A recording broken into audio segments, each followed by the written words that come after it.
ਭਗਤ ਬੈਰਾਗ। ਧੰਨ ਸ਼੍ਰੀ ਗੁਰੂ ਗ੍ਰੰਥ ਉਦਦ ਬੰਦੋਂ ਕਰ ਅਨੁਰਾਗ। ਏਕ ਓੰਕਾਰ ਸਤਿਗੁਰੂ ਜਿਹ ਪ੍ਰਸਾਦ ਸਚ ਹੋਏ। ਵਾਹਿਗੁਰੂ ਜੀ ਕੀ ਫਤਿਹ। ਬਿਘਨ ਬਿਨਾਸਨ ਸੋਏ। ਵਾਹਿਗੁਰੂ ਜੀ ਕੀ ਫਤਿਹ। ਬਿਘਨ ਬਿਨਾਸਨ ਸੋਏ। ਬਾਸੁਰ ਕਿਤਕ ਬਤੀਤੇ ਜਬਹਿ। ਸੇਵਹਿ ਪ੍ਰੀਤ ਧਾਰ ਉਰ ਸਭਹਿ।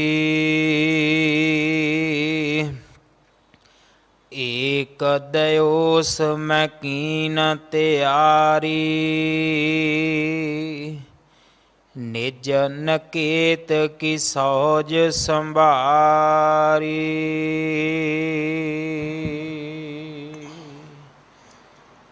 ਵਾਹਿਗੁਰੂ ਜੀ ਕਾ ਖਾਲਸਾ ਵਾਹਿਗੁਰੂ ਜੀ ਕੀ ਫਤਿਹ। ਗੁਰੂ ਦਰ ਤੇ ਹਾਜ਼ਰ ਗੁਰੂ ਸਵਾਰੇ ਖਾਲਸਾ ਜੀ, ਆਪ ਜੀ ਵਡਭਾਗੇ ਹੋ ਜੋ 8ਵੇਂ ਪਾਤਸ਼ਾਹ ਬਾਲਾ ਪ੍ਰੀਤਮ ਸਤਿਗੁਰੂ ਜਿਸ ਡਿਠੈ ਸਭ ਦੁੱਖ ਜਾਏ, ਇਹਨਾਂ ਅਜਮਤਾਂ ਵਡਿਆਈਆਂ ਦੇ ਮਾਲਕ ਗੁਰੂ ਹਰਕ੍ਰਿਸ਼ਨ ਸਾਹਿਬ ਮਹਾਰਾਜ ਜੀ ਦੇ ਪਵਿੱਤਰ ਚਰਨ ਛੋਹ ਪ੍ਰਾਪਤ ਇਤਿਹਾਸਕ ਅਸਥਾਨ ਗੁਰਦੁਆਰਾ ਬੰਗਲਾ ਸਾਹਿਬ ਜੀ ਦੀ ਯਾਤਰਾ ਕਰਦੇ ਹਾਂ। ਜੁਗੋ ਜੁਗ ਅਟਲ ਛਤਰ ਚਵਰ ਤਖਤ ਦੇ ਮਾਲਕ ਧੰਨ ਧੰਨ ਧੰਨ ਸ਼੍ਰੀ ਗੁਰੂ ਗ੍ਰੰਥ ਸਾਹਿਬ ਪਾਤਸ਼ਾਹ ਮਹਾਰਾਜ ਜੀ ਦੇ ਹਜ਼ੂਰ ਮਨੁੱਖਾ ਜੀਵਨ ਦੀਆਂ ਘੜੀਆਂ ਨੂੰ ਸਫਲਾ ਕਰ ਰਹੇ ਹੋ। ਸਤਿਗੁਰੂ ਸਾਰਿਆਂ ਦੀ ਯਾਤਰਾ ਸਫਲ ਕਰਨ। ਹੁਣ ਸਮਾਂ ਹੈ ਗੁਰੂ ਦਰਬਾਰ ਦੇ ਨਿਯਮ ਅਨੁਸਾਰ ਗੁਰੂ ਇਤਿਹਾਸ ਦੀ ਚੱਲ ਰਹੀ ਲੜੀਵਾਰ ਕਥਾ ਦਾ ਆਪਣੀਆਂ ਮਨ ਬਿਰਤੀਆਂ ਇਕਾਗਰ ਕਰੋ। ਰਸਨਾ ਪਵਿੱਤਰ ਕਰਦੇ ਇੱਕ ਵਾਰ ਸਾਰੇ ਉਚਾਰਨ ਕਰੋ ਜੀ। ਸਤਨਾਮ ਵਾਹਿਗੁਰੂ ਜੀ। ਇਹ ਇਤਿਹਾਸ ਪਹਿਲੇ ਪਾਤਸ਼ਾਹ ਜਾਹਰ ਪੀਰ ਜਗਤ ਗੁਰੂ ਕਲ ਤਾਰਨ ਆਏ ਸ਼੍ਰੀ ਗੁਰੂ ਨਾਨਕ ਦੇਵ ਮਹਾਰਾਜ ਜੀ ਦਾ ਹੈ। ਪ੍ਰਸੰਗ ਹੈ ਮੁਨਾਫਕ ਦੇਸ਼ ਤੋਂ ਸਤਿਗੁਰੂ ਅੱਗੇ ਚੱਲੇ ਨੇ। ਮੁਨਾਫਕ ਦੇਸ਼ ਜੋ ਰੱਬ ਦੀ ਹੋਂਦ ਤੋਂ, ਜੋ ਰੱਬ ਦੀ ਸ਼ਕਤੀ ਤੋਂ ਮੁਨਕਰ ਸੀ, ਬਿਲਕੁਲ ਅਣਜਾਣ ਸੀ, ਉਸ ਦੇਸ਼ ਨੂੰ ਸਤਿਗੁਰੂ ਜੀ ਨੇ ਸਵਾਲਿਓ ਬਣਾ ਦਿੱਤਾ। ਪ੍ਰਭੂ ਦੀ ਸਿਫਤ ਸਲਾਹ ਵਾਲਾ। ਇੱਥੋਂ ਸਤਿਗੁਰੂ ਜਦੋਂ ਅੱਗੇ ਤੁਰੇ ਨੇ, ਅੱਗੇ ਇੱਕ ਐਸਾ ਦੇਸ਼ ਆਇਆ। ਸਤਿਗੁਰੂ ਜੀ ਨੇ ਵੱਡੇ ਨਗਰ ਦੇ ਬਾਹਰ ਆਪਣਾ ਸਿਵਰ ਕੀਤਾ, ਟਿਕਾਣਾ ਕੀਤਾ। ਉੱਥੋਂ ਦੇ ਲੋਕ ਜਿਹੜੇ ਸਨ ਉਹ ਧਰਮੀ ਸਨ। ਉਹਨਾਂ ਨੇ ਸਤਿਗੁਰੂ ਜੀ ਦੀ ਜਦੋਂ ਆਮਦ ਵੇਖੀ ਹੈ, ਉਹਨਾਂ ਨੇ ਗੁਰੂ ਜੀ ਦੇ ਚਰਨਾਂ ਤੇ ਮੱਥਾ ਵੀ ਟੇਕਿਆ।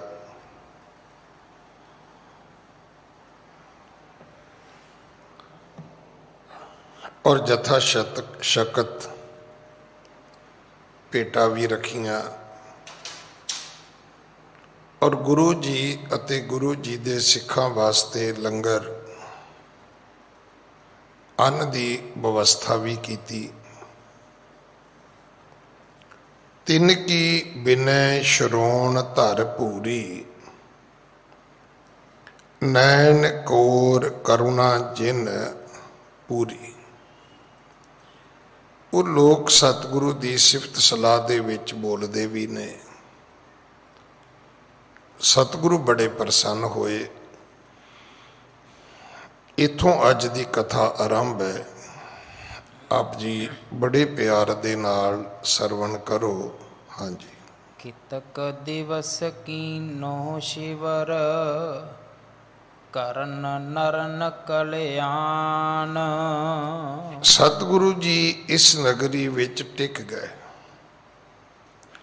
ਕਿਉਂਕਿ ਸਤਿਗੁਰੂ ਜੀ ਆਏ ਹੀ ਪਰਉਪਕਾਰ ਵਾਸਤੇ ਨੇ।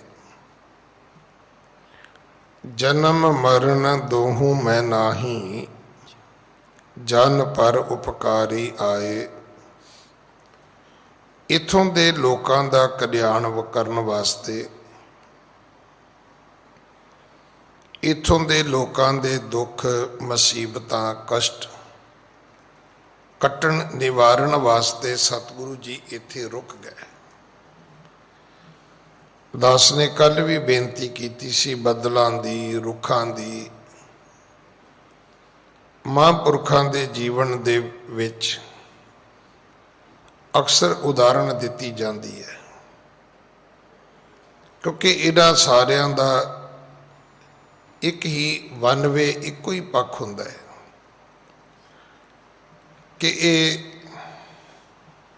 ਜੇ ਦਰਖਤ ਦੀ ਗੱਲ ਕਰੀਏ, ਉਗਣ ਤੋਂ ਲੈ ਕੇ ਵਧਣ ਫੁੱਲਣ ਤੱਕ, ਇੱਥੋਂ ਤੱਕ ਕਿ ਉਹਦਾ ਬਾਲਣ ਵੀ ਕੰਮ ਆਉਂਦਾ ਹੈ। ਇਸੇ ਤਰ੍ਹਾਂ ਬੱਦਲ ਨੇ ਭਾਈ, ਜੋ ਸਮੁੰਦਰਾਂ ਤੋਂ ਪਾਣੀ ਚੁੱਕਦੇ ਨੇ, ਕੋਈ ਮਜ਼ਦੂਰੀ ਨਹੀਂ ਲੈਂਦੇ,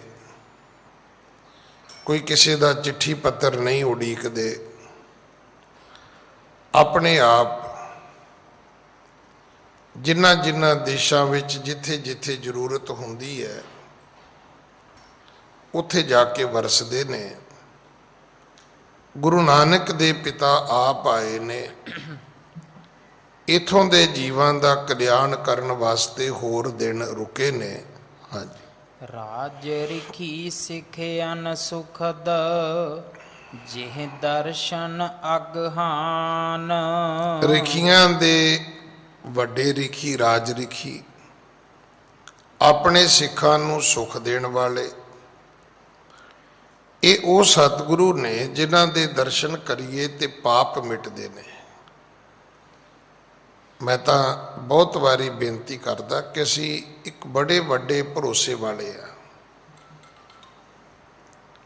ਪਰ ਜੇ ਤੁਸੀਂ ਕਦੇ ਅੰਧ ਵਿਸ਼ਵਾਸੀਆਂ ਦੀਆਂ ਗੱਲਾਂ ਸੁਣੋ ਤਾਂ ਉਹਨਾਂ ਦੀ ਇੱਕ ਮਨੌਤ ਹੈ ਵੀ ਅੱਜ ਇਹ ਬੰਦਾ ਮੱਥੇ ਲੱਗਿਆ ਹੈ, ਪਤਾ ਨਹੀਂ 2 ਵਕਤ ਦੀ ਰੋਟੀ ਵੀ ਅੱਜ ਨਸੀਬ ਹੋਵੇਗੀ ਕਿ ਨਹੀਂ ਹੋਵੇਗੀ। ਉਹ ਕਿਸੇ ਬੰਦੇ ਦੇ ਮੱਥੇ ਲੱਗਣ ਨੂੰ ਚੰਗਾ ਸਮਝਦੇ ਨੇ, ਸ਼ੁਭ, ਕਿਸੇ ਨੂੰ ਅਸ਼ੁਭ, ਕਿਸੇ ਨੂੰ ਉਹ ਸਗਣ ਮੰਨਦੇ ਨੇ, ਕਿਸੇ ਨੂੰ ਅਪਸਗਣ ਮੰਨਦੇ ਨੇ। ਪਰ ਗੁਰੂ ਦੇ ਦਰਸ਼ਨ ਤਾਂ ਇਤਨੀ ਮਹਿਮਾ ਵਾਲੇ ਨੇ ਕਿ ਜਨਮਾਂ ਜਨਮਾਂਤਰਾਂ ਦੇ ਦੁੱਖ ਮਿਟਦੇ ਨੇ, ਸਾਡੇ ਪਾਪ ਮਿਟਦੇ ਨੇ। ਹਾਂਜੀ। ਬਾਸੁਰ ਕਿਤਕ ਬਤੀਤੇ ਜਬ ਹੀ, ਸੇਵਹਿ ਪ੍ਰੀਤ ਤਾਰ ਉਰ ਸਭ ਹੀ। ਕੁਝ ਦਿਨ ਬਤੀਤ ਹੋ ਗਏ, ਨਗਰੀ ਦੇ ਲੋਕਾਂ ਦੀ ਸ਼ਰਧਾ ਘਟੀ ਨਹੀਂ। ਉਹ ਪਹਿਲੇ ਦਿਨ ਦੀ ਤਰ੍ਹਾਂ ਉਸੇ ਤਰ੍ਹਾਂ ਹੀ ਰੋਜ਼ ਦਰਸ਼ਨ ਕਰਦੇ ਨੇ, ਸੇਵਾ ਕਰਦੇ ਨੇ। ਉਸੇ ਤਰ੍ਹਾਂ ਹੀ ਗੁਰੂ ਪਾਤਸ਼ਾਹ ਜੀ ਵਾਸਤੇ ਲੰਗਰ ਭੋਜਨ ਦੀ ਵਿਵਸਥਾ ਕਰਦੇ ਨੇ। ਹਾਂਜੀ। ਏਕ ਦਿਓ ਸਮੈ ਕੀਨ ਤਿਆਰੀ, ਨਿਜ ਨਕੇਤ ਕੀ ਸੌਜ ਸੰਭਾਰੀ। ਇੱਕ ਦਿਨ ਕੀ ਹੋਇਆ, ਉਹ ਜਿਹੜੇ ਨਗਰੀ ਦੇ ਲੋਕ ਨੇ ਉਹਨਾਂ ਨੇ ਆਪਣੇ ਘਰ ਦੀਆਂ ਚੀਜ਼ਾਂ ਸਾਂਭਣੀਆਂ ਸ਼ੁਰੂ ਕਰ ਦਿੱਤੀਆਂ। ਘਰ ਦਾ ਸਮਾਨ ਜੋ ਕੁਝ ਵੀ ਉਹਨਾਂ ਦੇ ਕੋਲੇ ਥੋੜਾ ਬਹੁਤਾ, ਕੋਈ ਘਰਾਂ ਦੇ ਵਿੱਚ ਕੋਈ ਸੌਜ ਸਮੱਗਰੀ, ਕੋਈ ਸਮਾਨ ਅਸਬਾਬ ਹੈ, ਉਹ ਬੰਨਣਾ ਸ਼ੁਰੂ ਕਰ ਦਿੱਤਾ, ਗੱਡਿਆਂ ਦੇ ਉੱਤੇ ਲੱਦਣਾ ਸ਼ੁਰੂ ਕਰ ਦਿੱਤਾ। ਹਾਂਜੀ। ਤਿਨ ਕੀ ਰੀਤ ਹੇਰ ਕਰ ਸੁਆਮੀ, ਭੰਨੇ ਬਚਨ ਸ਼ੁਭ ਅੰਤਰ ਜਾਮੀ। ਅੰਤਰਜਾਮੀ ਸਤਿਗੁਰੂ ਗੁਰੂ ਨਾਨਕ ਸਾਹਿਬ ਮਹਾਰਾਜ ਜਾਣਦੇ ਸੀ, ਪਰ ਉਹਨਾਂ ਦੀ ਰੀਤ ਵੇਖ ਕੇ ਬੋਲੇ ਨੇ। ਪਹਿਲਾਂ ਨਹੀਂ ਕਿਹਾ, ਆਉਂਦਿਆਂ ਨਹੀਂ ਕਿਹਾ ਵੀ ਹੁਣ ਭਾਈ ਤੁਸੀਂ ਉਜੜਨਾ ਨਹੀਂ, ਤੁਸੀਂ ਵਸਦੇ ਰਹਿਣਾ ਹੈ, ਅਸੀਂ ਆ ਗਏ ਹਾਂ ਤੇ ਸਾਡੀ ਜ਼ਿੰਮੇਵਾਰੀ ਹੈ। ਵੇਖੋ, ਇਹ ਵੀ ਇੱਕ ਤਰੀਕਾ ਹੈ। ਸਾਡੀ ਗਲਤੀ ਇਹ ਹੈ ਕਿ ਅਸੀਂ ਰਜੇ ਨੂੰ ਰਜਾਉਂਦੇ ਆ, ਉਹ ਆਫਰ ਜਾਂਦਾ ਹੈ। ਸਾਡੀ ਗਲਤੀ ਹੈ। ਅਸੀਂ ਬਿਨਾਂ ਜ਼ਰੂਰਤ ਤੋਂ ਜਦੋਂ ਕਿਸੇ ਨੂੰ ਕੋਈ ਚੀਜ਼ ਦੇਣ ਦੀ ਕੋਸ਼ਿਸ਼ ਕਰਦੇ ਆ, ਪਹਿਲੀ ਗੱਲ ਉਹ ਲੈਂਦਾ ਕੋਈ ਨਹੀਂ। ਜੇ ਲੈ ਲੈਂਦਾ ਹੈ ਤੇ ਉਹ ਉਹਦੀ ਕੀਮਤ ਨਹੀਂ ਜਾਣਦਾ, ਉਹਦੀ ਵਰਤੋਂ ਨਹੀਂ ਕਰਦਾ। ਇਸੇ ਕਰਕੇ ਗੱਲ ਸਤਿਗੁਰੂ ਦੀ ਬਾਣੀ 'ਚ ਲਿਖੀ ਹੋਈ ਹੈ ਕਿ ਵਿਣ ਗਾਹਕ ਗੁਣ ਵੇਚੀ ਹੈ, ਤਉ ਗੁਣ ਸਹਿਗੋ ਜਾਏ। ਕੋਈ ਸਿਆਣੀ ਗੱਲ ਵੀ ਕਰਨੀ ਹੋਵੇ ਤੇ ਪਹਿਲਾਂ ਵੇਖਣਾ ਚਾਹੀਦਾ ਵੀ ਕੋਈ ਸੁਣਨ ਵਾਲਾ ਵੀ ਹੈਗਾ। ਕੋਈ ਮਹਿੰਗੀ ਚੀਜ਼ ਤੁਸੀਂ ਵੰਡਣ ਲੱਗੇ ਹੋ ਤੇ ਪਹਿਲਾਂ ਪਤਾ ਤੇ ਕਰੋ ਵੀ ਇਹਨਾਂ ਲੋਕਾਂ ਨੂੰ ਇਸ ਚੀਜ਼ ਦੀ ਕੀਮਤ ਪਤਾ ਹੈ। ਨਹੀਂ ਤਾਂ ਜਿੰਨੀ ਮਰਜ਼ੀ ਮਹਿੰਗੀ ਚੀਜ਼ ਦੇ ਦਿਓ, ਉਹ ਚੀਜ਼, ਉਹ ਵਸਤੂ ਜਿਹੜੀ ਹੈ, ਉਹ ਮਨੁੱਖ ਉਹਦਾ ਕਦਰਦਾਨ ਨਹੀਂ ਹੋਏਗਾ, ਉਹਦੀ ਕਦਰ ਨਹੀਂ ਕਰੇਗਾ। ਇਸ ਕਰਕੇ ਕਿਸੇ ਨੂੰ ਚੀਜ਼ ਦੇਣ ਤੋਂ ਪਹਿਲਾਂ ਉਹਨੂੰ ਅਹਿਸਾਸ ਕਰਾਓ, ਮਹਿਸੂਸ ਕਰਾਓ ਕਿ ਜਿਹੜੀ ਤੈਨੂੰ ਚੀਜ਼ ਦਿੱਤੀ ਜਾ ਰਹੀ ਹੈ, ਜਿਹੜੀ ਗੱਲ ਦੱਸੀ ਜਾ ਰਹੀ ਹੈ, ਜਿਹੜਾ ਗੁਣ ਤੈਨੂੰ ਸਮਝਾਇਆ ਜਾ ਰਿਹਾ ਹੈ, ਇਹ ਤੇਰੇ ਵਾਸਤੇ ਕਿੰਨਾ ਕੁ ਵੱਡਾ ਗੁਣਕਾਰੀ ਹੈ ਭਾਈ। ਸਤਿਗੁਰੂ ਜੀ ਕਈ ਦਿਨਾਂ ਤੋਂ ਆਏ ਨੇ, ਅਡੋਲ ਬੈਠੇ ਨੇ। ਪਿੰਡ ਦੇ ਲੋਕਾਂ ਨੇ ਸੌਜ ਸਮੱਗਰੀ ਚੁੱਕਣੀ ਸ਼ੁਰੂ ਕਰ ਦਿੱਤੀ, ਗੱਡਿਆਂ ਤੇ ਲੱਦਣੀ ਸ਼ੁਰੂ ਕਰ ਦਿੱਤੀ। ਜਦੋਂ ਉਹ ਤੁਰਨ ਲੱਗੇ ਨੇ, ਤਦੋਂ ਫਿਰ ਅੰਤਰਜਾਮੀ ਗੁਰੂ ਨਾਨਕ ਦੇ ਪਿਤਾ ਜੀ ਨੇ ਇਹ ਬਚਨ ਉਚਾਰੇ ਨੇ। ਹਾਂਜੀ। ਸਕਟਨ ਬਿਖੇ ਸੌਜ ਤੁਮ ਪਾਈ, ਗ੍ਰਾਮ ਤਿਆਗ ਗਮਣੇ ਕੇ ਥਾਈ। ਉਹਨਾਂ ਨੂੰ ਪਹਿਲਾਂ ਉਸ ਅਵਸਥਾ ਤੱਕ ਜਾਣ ਦਿੱਤਾ ਕਿ ਉਹ ਗੱਡੇ ਤੋਰਨ ਤੇ ਚਲੇ ਜਾਣ। ਕਈ ਵਾਰੀ ਨਾ ਅਸੀਂ ਸਮੇਂ ਤੋਂ ਪਹਿਲਾਂ ਹੀ ਦੌੜ ਪੈਂਦੇ ਹਾਂ, ਵਕਤ ਤੋਂ ਪਹਿਲਾਂ ਹੀ ਅਸੀਂ ਕੋਈ ਗੱਲ ਕਰਨ ਦੀ ਕੋਸ਼ਿਸ਼ ਕਰਦੇ ਹਾਂ ਤੇ ਉਹ ਗੱਲ ਜਿਹੜੀ ਹੈ ਉਹ ਸ਼ਾਇਦ ਕਈ ਵਾਰੀ ਸਾਨੂੰ ਉਲਟੀ ਵੀ ਪੈ ਜਾਂਦੀ ਹੈ, ਸਾਡਾ ਨੁਕਸਾਨ ਵੀ ਕਰ ਦਿੰਦੀ ਹੈ। ਤੋ ਇਸ ਕਰਕੇ ਹਰ ਗੱਲ ਦਾ ਇੱਕ ਸਮਾਂ ਹੈ। ਸਤਿਗੁਰੂ ਬਾਣੀ 'ਚ ਬਾਰ-ਬਾਰ ਕਹਿੰਦੇ ਨੇ, ਵਕਤ ਵਿਚਾਰੇ ਸੋ ਬੰਦਾ ਹੋਏ। ਹੁਣ ਇਹਦੇ ਇੱਕ ਅਰਥ ਨਹੀਂ ਹੈ, ਇਹਦੇ ਲੱਖਾਂ ਕਰੋੜਾਂ ਅਰਥ ਨੇ। ਇਹਦੇ ਅਰਥ ਤੁਹਾਡੀ ਜ਼ਿੰਦਗੀ ਵਿੱਚ ਹਰ ਘੜੀ ਅਰਥ ਨੇ। ਅਗਰ ਤੁਸੀਂ ਸਮੇਂ ਦੀ ਵਿਚਾਰ ਨਹੀਂ ਕਰਦੇ ਕਿ ਕਿਹੜਾ ਸਮਾਂ ਕਿਹੜੀ ਗੱਲ ਕਰਨ ਦਾ ਸਮਾਂ ਹੈ, ਕਿਹੜਾ ਸਮਾਂ ਤੁਹਾਡਾ ਕਿਤੇ ਜਾਣ ਦਾ ਸਮਾਂ ਹੈ, ਕਿਹੜਾ ਸਮਾਂ ਤੁਹਾਡੇ ਘਰ ਆਉਣ ਦਾ ਸਮਾਂ ਹੈ, ਅਸੀਂ ਕਈ ਵਾਰੀ ਕਹਿੰਦੇ ਆ ਵੀ ਆਹ ਤਾਂ ਗੱਲ ਮੈਂ ਬੜੇ ਸਮੇਂ ਨਾਲ ਕਰ ਲਈ, ਸਮੇਂ ਨਾਲ ਸਾਂਭ ਲਈ, ਨਹੀਂ ਤੇ ਪਤਾ ਨਹੀਂ ਕਿੰਨਾ ਕੁ ਨੁਕਸਾਨ ਹੋ ਜਾਂਦਾ। ਤੋ ਜਦੋਂ ਇਹ ਲੋਕ ਤੁਰਨ ਲੱਗੇ ਉਦੋਂ ਸਤਿਗੁਰੂ ਜੀ ਨੇ ਬਚਨ ਆਖੇ ਨੇ ਕਿ ਕਿਉਂ ਭਾਈ, ਕੀ ਹੋ ਗਿਆ? ਤੁਸੀਂ ਸਮਾਨ ਬੰਨ੍ਹ ਲਿਆ, ਸਮਾਨ ਗੱਡਿਆਂ ਦੇ ਉੱਤੇ ਰੱਖ ਲਿਆ, ਤੇ ਹੁਣ ਗੱਡਿਆਂ ਦੀ ਕਾਰਵਾਈ ਲੈ ਕੇ ਤੁਸੀਂ ਤੁਰਨ ਲੱਗੇ ਹੋ, ਕਿੱਥੇ ਚੱਲੇ ਹੋ ਤੁਸੀਂ? ਕਾਰਨ ਕੀ ਹੈ? ਪਿੰਡ ਕਿਉਂ ਛੱਡਣ ਲੱਗੇ ਹੋ ਆਪਣਾ ਭਾਈ? ਕਦੇ ਕੋਈ ਵਸੀ ਨਗਰੀ, ਕੋਈ ਆਬਾਦ ਆਪਣਾ ਪਿੰਡ ਵੀ ਛੱਡਦਾ? ਹਾਂਜੀ।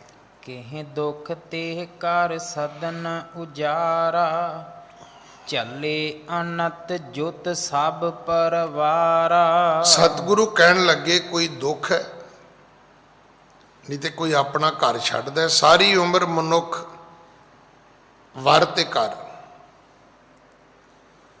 ਇੱਕ ਬੱਚੀ ਦੇ ਵਾਂਗ, ਇੱਕ ਇਸਤਰੀ ਦੇ ਵਾਂਗ ਸਾਰੀ ਜ਼ਿੰਦਗੀ ਇਸ ਤਲਾਸ਼ ਵਿੱਚ ਰਹਿੰਦਾ ਹੈ ਕਿ ਕੋਈ ਯੋਗ ਵਰ ਮਿਲ ਜਾਏ, ਕੋਈ ਚੰਗਾ ਘਰ ਮਿਲ ਜਾਏ। ਪਰ ਕੀ ਕਾਰਨ ਭਾਈ ਤੁਸੀਂ ਆਪਣੇ ਵਸੇ ਘਰ ਛੱਡ ਕੇ ਚੱਲੇ ਹੋ? ਕੋਈ ਦੁੱਖ ਹੈ? ਚੱਲੇ ਅਨੰਤ ਯੁਤ ਸਭ ਪਰਿਵਾਰ। ਫਿਰ ਇਹ ਵੀ ਨਹੀਂ ਵੀ 2-4 ਜੀ ਚੱਲੇ ਹੋਣ, 2-4 ਜਾਣਗੇ, 2-4 ਇੱਥੇ ਰਹਿਣਗੇ, ਇਹ ਵੀ ਨਹੀਂ ਹੈ। ਤੁਸੀਂ ਤੇ ਭਾਈ ਸਾਰਾ ਆਪਣਾ ਪਰਿਵਾਰ ਲੈ ਕੇ ਚੱਲੇ ਹੋ। ਹਾਂਜੀ। ਕਿਦੋਂ ਪਇਓ ਭੈ ਭੂਪਤ ਕਾਂਕੋ, ਤੁਮੈ ਵਿਗਨ ਕੋ ਕਹੀਐ ਤਾਂਕੋ। ਕੀ ਕੋਈ ਭੂਪਤ, ਕੀ ਕੋਈ ਰਾਜਾ ਤੁਹਾਡੇ ਤੇ ਚੜ੍ਹਾਈ ਕਰਕੇ ਆ ਰਿਹਾ? ਕੀ ਤੁਹਾਡੇ ਤੇ ਕੋਈ ਆਪਦਾ, ਕੋਈ ਵਿਪਤਾ ਆ ਗਈ ਹੈ? ਕੀ ਕਿਸੇ ਦੂਜੇ ਦੇਸ਼ ਦੇ ਕਿਸੇ ਰਾਜੇ ਨੇ ਤੁਹਾਡੇ ਤੇ ਹਮਲਾ ਕਰ ਦਿੱਤਾ, ਜਾਂ ਕੀ ਵਿਘਨ ਪੈ ਗਿਆ ਹੈ? ਐਸੀ ਕਿਹੜੀ ਕੋਈ ਤੁਹਾਡੇ ਤੇ ਕੋਈ ਆਪਦਾ, ਕੋਈ ਬਲਾ ਆਣ ਖੜੀ ਹੋਈ ਹੈ ਕਿ ਤੁਸੀਂ ਸਾਰੇ ਇਹ ਪਿੰਡ ਛੱਡ ਕੇ ਖਾਲੀ ਕਰਕੇ ਚੱਲੇ ਹੋ? ਹਾਂਜੀ। ਸੁਨ ਕਰ ਸ੍ਰੀ ਗੁਰ ਕੇ ਬਚਨ, ਮਾਨਵ ਜੁਗ ਕਰ ਬੰਦ। ਤਦੋਂ ਫਿਰ ਉਹ ਨਗਰੀ ਦੇ ਲੋਕਾਂ ਨੇ ਹੱਥ ਜੋੜੇ ਤੇ ਗੁਰੂ ਜੀ ਦੇ ਪੁੱਛਣ ਦਾ ਜਵਾਬ ਦਿੱਤਾ। ਹੁਣ ਗੱਲ ਕਰਨ ਦਾ ਇਹ ਸਲੀਕਾ ਸਾਨੂੰ ਸਾਰਿਆਂ ਨੂੰ ਆਉਣਾ ਚਾਹੀਦਾ ਹੈ। ਅਸੀਂ ਜਦੋਂ ਗੱਲ ਕਰਦੇ ਹਾਂ ਉਦੋਂ ਦੋਨੋਂ ਹੱਥ ਆਪਣੀ ਕਮਰ ਤੇ ਰੱਖ ਲੈਂਦੇ ਆ। ਅਮੂਮਨ ਹੁੰਦਾ ਕਿ ਅਸੀਂ ਗੱਲ ਆਕੜ ਕੇ ਕਰਦੇ ਹਾਂ ਔਰ ਅਗਲੇ ਨੂੰ ਮਜਬੂਰ ਕਰਨਾ ਚਾਹੁੰਦੇ ਹਾਂ ਵੀ ਤੂੰ ਨਿਮਰਤਾ ਨਾਲ ਮੇਰੀ ਗੱਲ ਸੁਣ, ਹੱਥ ਜੋੜ ਕੇ ਸੁਣ। ਸਾਹਮਣੇ ਖਲੋਤੇ ਆਦਮੀ ਦੇ ਹੱਥਾਂ ਵੱਲ ਜ਼ਰੂਰ ਧਿਆਨ ਕਰਦੇ ਹਾਂ ਵੀ ਇਹਨੇ ਹੱਥ ਪਿੱਛੇ ਕੀਤੇ ਨੇ, ਕਿ ਇਹਨੇ ਦੋਵੇਂ ਹੱਥ ਅੱਗੇ ਕਰਕੇ ਜੋੜੇ ਹੋਏ ਨੇ। ਨਹੀਂ, ਜਦੋਂ ਵੀ ਕਦੇ ਆਪਣੇ ਤੋਂ ਵੱਡੇ ਦੇ ਸਾਹਮਣੇ ਖੜੇ ਹੋਈਏ, ਬੇਨਤੀ ਕਰੀਏ, ਉਹਦਾ ਤਰੀਕਾ ਇਹ ਹੈ ਕਿ ਜਿੱਥੇ ਸ਼ਬਦ ਨਮਰੀ ਭਾਵ ਵਾਲੇ ਹੋਣੇ ਚਾਹੀਦੇ ਨੇ, ਉੱਥੇ ਥੋੜ੍ਹੀ ਜਿਹੀ ਗਰਦਨ ਵੀ ਝੁਕੀ ਹੋਣੀ ਚਾਹੀਦੀ ਹੈ। ਉੱਥੇ ਹੱਥ ਵੀ ਆਪਣੇ ਸਾਹਮਣੇ ਛਾਤੀ ਦੇ ਪੇਟ ਦੇ ਅੱਗੇ ਜੁੜੇ ਹੋਣੇ ਚਾਹੀਦੇ ਨੇ। ਤੁਹਾਡੀ ਕੀਤੀ ਗੱਲ ਦਾ, ਤੁਹਾਡੀ ਕੀਤੀ ਬੇਨਤੀ ਦਾ ਭਾਰ ਵੱਧ ਜਾਏਗਾ। ਇਹਦਾ ਅਰਥ ਇਹ ਨਹੀਂ ਹੈ ਕਿ ਤੁਸੀਂ ਡਰਪੋਕ ਮੰਨੇ ਜਾਓਗੇ, ਕਾਇਰ ਮੰਨੇ ਜਾਓਗੇ, ਬੁਝਦਿਲ ਮੰਨੇ ਜਾਓਗੇ। ਇਹ ਮੰਨਣ ਵਾਲੇ ਦੀ ਬੇਕੂਫੀ ਹੈ ਕਿ ਕਿਸੇ ਦੀ ਗਰੀਬੀ ਨੂੰ, ਕਿਸੇ ਦੀ ਨਿਮਰਤਾ ਨੂੰ ਉਹ ਕਾਇਰਤਾ, ਡਰਪੋਕਤਾ ਮੰਨਦਾ ਹੋਵੇ। ਇਹ ਉਹਦੀ ਗਲਤੀ ਹੈ। ਹਾਂਜੀ। ਨਿਜ ਬਿਰਥਾ ਭਾਖਤ ਪਏ, ਅਗਰਜ ਦੁਖ ਨਿਕੰਦ। ਇਹਨਾਂ ਲੋਕਾਂ ਨੇ ਦੋ ਹੱਥ ਜੋੜੇ, ਬੇਨਤੀ ਕੀਤੀ, ਆਪਣੀ ਬਿਰਥਾ ਦੱਸੀ ਹੈ। ਦੋਵੇਂ ਹੱਥ ਜੋੜ ਕੇ ਉਹ ਗੁਰੂ ਜੀ ਨੂੰ ਦੱਸਦੇ ਨੇ ਵੀ ਗੁਰੂ ਜੀ ਇਹ ਸਾਡੇ ਤੇ ਤਾਂ ਬਹੁਤ ਵੱਡਾ ਇਹ ਪਹਾੜ ਟੁੱਟਦਾ, ਹਰ 6 ਮਹੀਨੇ ਬਾਅਦ ਟੁੱਟਦਾ। ਇਹ ਕੋਈ ਅੱਜ ਜ਼ਿੰਦਗੀ ਵਿੱਚ ਪਹਿਲੀ ਵਾਰੀ ਨਹੀਂ ਹੈ। ਇਹ ਉਜਾੜਾ ਹਰ 6 ਮਹੀਨਿਆਂ ਬਾਅਦ ਸਾਨੂੰ ਵੇਖਣਾ ਪੈਂਦਾ ਹੈ, ਸਾਨੂੰ ਚੱਲਣਾ ਪੈਂਦਾ ਹੈ, ਸਾਨੂੰ ਹੰਡਾਉਣਾ ਪੈਂਦਾ ਹੈ। ਹਾਂਜੀ। ਸੁਨ ਸੁਖਦ ਜੀ ਸ੍ਰੀ ਗੁਰੂ ਨਾਨਕ, ਲੱਗੇ ਅਗਨ ਇਸ ਗ੍ਰਾਮ ਅਚਾਨਕ। ਆਖਿਆ, ਹੇ ਸੁੱਖਾਂ ਦੇ ਦਾਤੇ ਗੁਰੂ ਨਾਨਕ ਜੀ ਸੁਣੋ, ਸਾਡੇ ਪਿੰਡ ਦੇ ਵਿੱਚ ਅਚਾਨਕ ਅੱਗ ਲੱਗਦੀ ਹੈ, ਪਤਾ ਹੀ ਨਹੀਂ ਕੌਣ ਲਾਉਂਦਾ, ਪਰ ਲੱਗਦੀ ਜ਼ਰੂਰ ਹੈ। ਹਰ 6 ਮਹੀਨਿਆਂ ਬਾਅਦ ਸਾਡਾ ਪੂਰੇ ਦਾ ਪੂਰਾ ਨਗਰ ਜਿਹੜਾ ਹੈ ਉਹ ਇੱਕ ਵਾਰੀ ਸੜ ਕੇ ਸੁਆਹ ਹੋ ਜਾਂਦਾ ਹੈ। ਹਾਂਜੀ। ਇਸ ਦੁਖ ਤੇ ਹਮ ਅਨੰਤ ਪਧਾਰੇ, ਬਹੁਰ ਆਏ ਕਰ ਹੈ ਘਰ ਬਾਰੇ। ਇਸ ਦੁੱਖ ਤੇ ਹਮ ਅਨੰਤ ਪਧਾਰੇ, ਇਸ ਕਰਕੇ ਹਰ 6 ਮਹੀਨਿਆਂ ਬਾਅਦ 1 ਮਹੀਨਾ ਅਸੀਂ ਘਰ ਛੱਡ ਕੇ ਚਲੇ ਜਾਂਦੇ ਆ, ਪਿੰਡ ਖਾਲੀ ਕਰ ਦਿੰਦੇ ਆ। ਪਿੰਡ ਸਾਡਾ ਅੱਗ ਲੱਗਦੀ ਹੈ ਤੇ ਸੜ ਜਾਂਦਾ ਹੈ, ਫਿਰ ਵਾਪਸ ਆਉਂਦੇ ਆ, ਫਿਰ ਇਸ ਨਗਰੀ ਨੂੰ ਆਬਾਦ ਕਰਦੇ ਆ, ਫਿਰ ਇੱਥੇ ਆ ਕੇ ਮੁੜ ਆਪਣੇ ਘਰ ਵਸਾਉਂਦੇ ਆ। ਹਾਂਜੀ। ਛਠੇ ਮਾਸ ਇੱਕ ਬਾਸੁਰ ਮਾਹੀ, ਅਗਨ ਸੰਗ ਜਾਵੇ ਕੋ ਦਾਹੀ। ਇਹ ਹਰ 6 ਮਾਹ, ਹਰ 6ਵਾਂ ਮਹੀਨਾ, ਭਾਵ 5 ਮਹੀਨਿਆਂ ਤੋਂ ਬਾਅਦ 6ਵਾਂ ਮਹੀਨਾ ਆ ਜਾਂਦਾ ਹੈ। ਹਰ 6ਵਾਂ ਮਹੀਨਾ ਸਾਡੇ ਲਈ ਬਹੁਤ ਦੁਖਦਾਇਕ, ਪੀੜਾਦਾਇਕ ਹੁੰਦਾ ਹੈ। ਸਾਨੂੰ ਨਗਰੀ ਛੱਡਣੀ ਪੈਂਦੀ ਹੈ, ਮਗਰੋਂ ਸਾਡੀ ਨਗਰੀ ਸੜ ਕੇ ਸੁਆਹ ਹੋ ਜਾਂਦੀ ਹੈ, ਫਿਰ ਸਾਨੂੰ ਆ ਕੇ ਆਪਣੇ ਘਰ ਵਸਾਉਣੇ ਪੈਂਦੇ ਨੇ। ਹਾਂਜੀ। ਕੇਤਕ ਦਿਵਸ ਸਦਨ ਇਹ ਤਜ ਕੈ, ਬਸ ਹੈ ਅਨੰਤ ਗ੍ਰਾਮ ਭੈ ਭਜ ਕੈ। ਅਸੀਂ ਡਰਦੇ ਭੱਜ ਕੇ ਨਗਰ ਛੱਡਦੇ ਆ, ਨਹੀਂ ਖਾਲੀ ਕਰਦੇ ਤੇ ਸਾਰਾ ਕੁਝ ਵਿੱਚ ਹੀ ਸੜ ਜਾਂਦਾ। ਸਾਡਾ ਮਾਲ ਡੰਗਰ ਧਨ ਅਸਬਾਬ ਸਭ ਸੜ ਕੇ ਸੁਆਹ ਹੋ ਜਾਂਦਾ। ਇਸ ਕਰਕੇ ਅਸੀਂ ਡਰਦੇ ਭੱਜ ਜਾਂਦੇ ਆ, ਨਗਰੀ ਖਾਲੀ ਕਰ ਦਿੰਦੇ ਆ, ਆਪਣੀ ਜਾਨ ਬਚਾਉਂਦੇ ਆ। ਹਾਂਜੀ। ਆਪ ਚਲੋ ਜੇ ਸੰਗ ਹਮਾਰੇ, ਸੇਵਹਿ ਸਭ ਬਿਦ ਚਰਨ ਤੁਮਾਰੇ। ਜੇ ਸੰਤ ਜੀ ਤੁਸੀਂ ਵੀ ਸਾਡੇ ਨਾਲ ਚੱਲੋ, ਅਸੀਂ ਆਪਣੇ ਧਨ ਭਾਗ ਸਮਝਾਂਗੇ, ਤੇ ਜਿਵੇਂ ਇੱਥੇ ਸੇਵਾ ਕਰਦੇ ਆ ਉੱਥੇ ਤੁਹਾਡੀ ਸੇਵਾ ਉੱਥੇ ਵੀ ਇਦਾਂ ਹੀ ਕਰਾਂਗੇ। ਪ੍ਰਸ਼ਾਦੇ ਪਾਣੀ ਦੀ ਸੇਵਾ ਵੀ ਕਰਾਂਗੇ, ਦਰਸ਼ਨ ਪਰਸਨ ਵੀ ਕਰਾਂਗੇ, ਤੇ ਤੁਹਾਡੀ ਹਾਜ਼ਰੀ ਵੀ ਭਰਿਆ ਕਰਾਂਗੇ। ਤੁਸੀਂ ਸਾਡੇ ਨਾਲ ਚੱਲੋ, ਸਾਨੂੰ ਖੁਸ਼ੀ ਹੋਏਗੀ।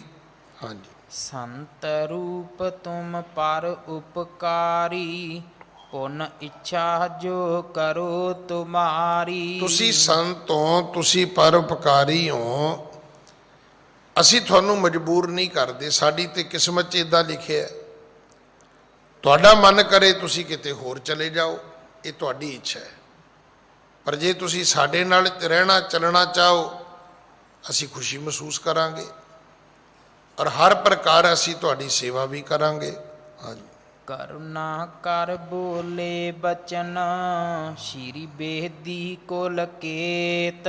ਗੁਰੂ ਨਾਨਕ ਦੇ ਪਿਤਾ ਜੀ ਤਰੁੱਠੇ ਨੇ, ਬੇਦੀ ਕੁਲ ਦੇ ਜਿਹੜੇ ਵੱਡੇ ਨੇ, ਮੁਖੀ ਨੇ।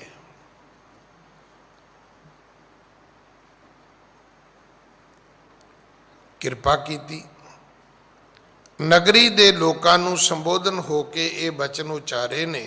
ਹਾਂਜੀ। ਤਾਰੋ ਸਿੱਖੀ ਗੁਰੂ ਕੀ, ਪੁਨ ਨਹਿ ਜਲੈ ਨਕੇਤ। ਸਤਿਗੁਰੂ ਕਹਿਣ ਲੱਗੇ ਤੁਸੀਂ ਗੁਰੂ ਦੇ ਸਿੱਖ ਬਣ ਜਾਓ, ਗੁਰੂ ਵਾਲੀ ਸਿੱਖੀ ਧਾਰਨ ਕਰ ਲਓ,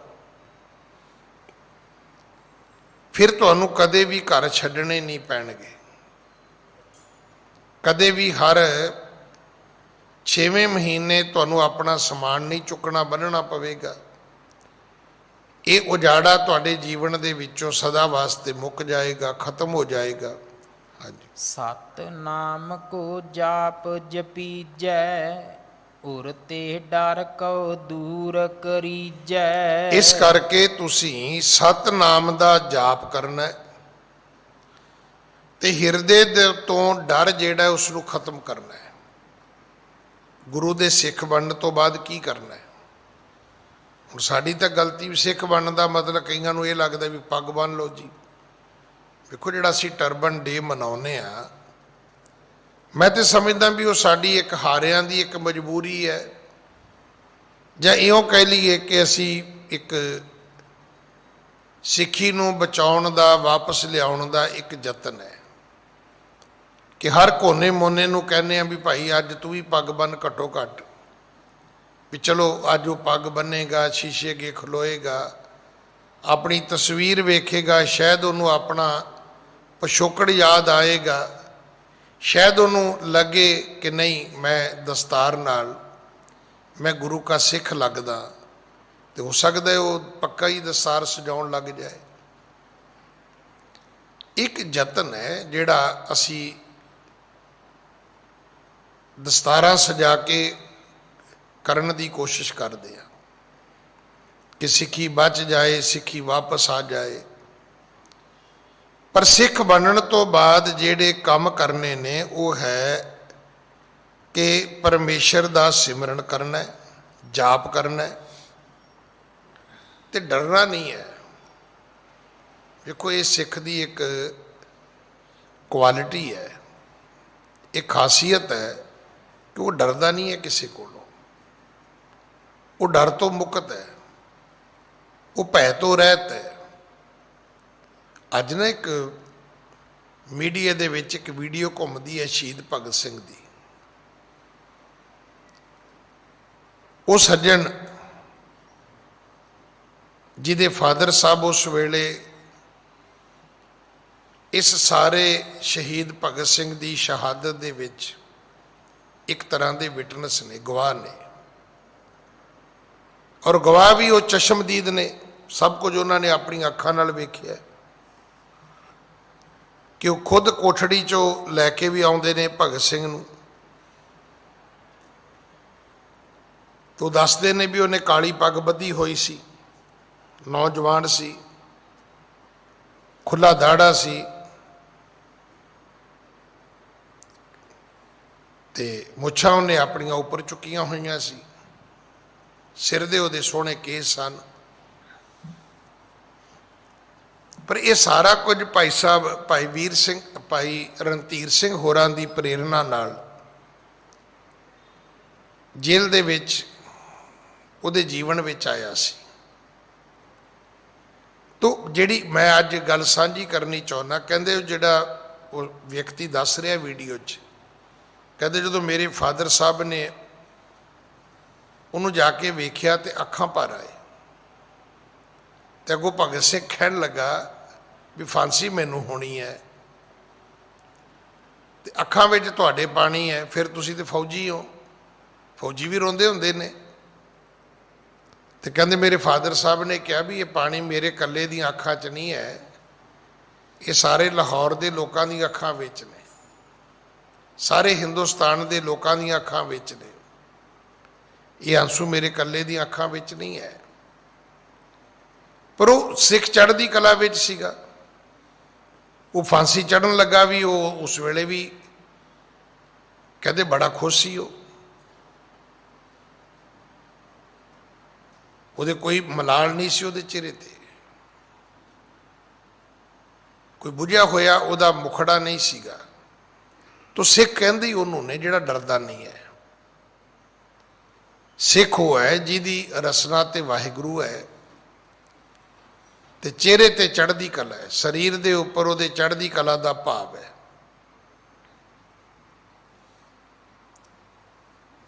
ਹੁਣ ਇਹ ਚੜ੍ਹਦੀ ਕਲਾ ਜਿਹੜੀ ਅੱਜ ਹੁਣ ਕਰੋਨੇ ਦੇ ਵਿੱਚ ਵੀ ਤੁਸੀਂ ਵੇਖ ਲਓ, ਡਾਕਟਰ ਤੁਹਾਨੂੰ ਕੀ ਕਹਿੰਦੇ ਨੇ, ਉਹ ਕਹਿੰਦੇ ਤੁਸੀਂ ਮੋਰਲੀ ਡਾਊਨ ਨਹੀਂ ਹੋਣਾ, ਇਸ ਬਿਮਾਰੀ ਨੂੰ ਜਿੱਤਣ ਦਾ ਇਹ ਵੀ ਇੱਕ ਤਰੀਕਾ ਹੈ ਵੀ ਚੜ੍ਹਦੀ ਕਲਾ 'ਚ ਰਹੋ। ਤੇ ਜੇ ਤੁਸੀਂ ਬਿਮਾਰੀ ਅੱਗੇ ਮਨ ਢਾ ਦਿਓਗੇ, ਸਰੀਰ ਤੇ ਬਿਮਾਰੀ ਨੇ ਢਾ ਹੀ ਲੈਣਾ ਹੈ, ਤੇ ਜੇ ਮਨ ਵੀ ਢਾ ਲਓਗੇ ਤੇ ਫਿਰ ਮੁਕਾਬਲਾ ਕੌਣ ਕਰੇਗਾ ਭਾਈ। ਤੋ ਇਸ ਕਰਕੇ ਮੁਖ ਤੇ ਹਰ ਚਿੱਤ ਮੈਂ ਜੁੱਧ ਵਿਚਾਰੈ, ਸਤਿਗੁਰੂ ਕਹਿਣ ਲੱਗੇ ਤੁਸੀਂ ਮੁਖ ਤੋਂ ਸਿਮਰਨ ਕਰਨਾ ਹੈ, ਅੰਦਰ ਆਪਣੇ ਡਰ ਨਹੀਂ ਕਰ ਰੱਖਣਾ। ਕਿਉਂਕਿ ਸਤਨਾਮ ਕਿਹਦਾ ਹੈ? ਜਿਹੜਾ ਨਿਰਭਉ ਹੈ। ਇਹ ਸਤਨਾਮ ਉਹਦਾ ਹੈ, ਇਹ ਸੱਚਾ ਨਾਮ ਉਹਦਾ ਹੈ ਜਿਹੜਾ ਨਿਰਭਉ ਹੈ, ਜਿਹੜਾ ਨਿਰਵੈਰ ਹੈ। ਤਾਂ ਫਿਰ ਨਿਰਭਉ ਜਪੈ ਸਗਲ ਭਉ ਮਿਟੈ। ਹਾਂਜੀ। ਮਨ ਬਾਛਤ ਸੁਖ ਪਾਏ ਕਨੇਰੇ, ਬਸੋ ਸ਼ਾਂਤ ਸੋ ਆਪਣੇ ਡੇਰੇ। ਜੋ ਤੁਸੀਂ ਮਨ ਇੱਛਤ ਫਲ ਮੰਗੋਗੇ ਉਹ ਤੁਹਾਨੂੰ ਮਿਲਣਗੇ। ਤੁਸੀਂ ਸੁਖੀ ਵਸੋ, ਇੱਥੇ ਰਹੋ, ਤੁਹਾਨੂੰ ਕਿਤੇ ਜਾਣ ਦੀ ਲੋੜ ਨਹੀਂ ਹੈ। ਕੋਈ ਡਰ ਤੁਹਾਡੇ ਜੀਵਨ ਵਿੱਚ ਨਹੀਂ ਆਏਗਾ।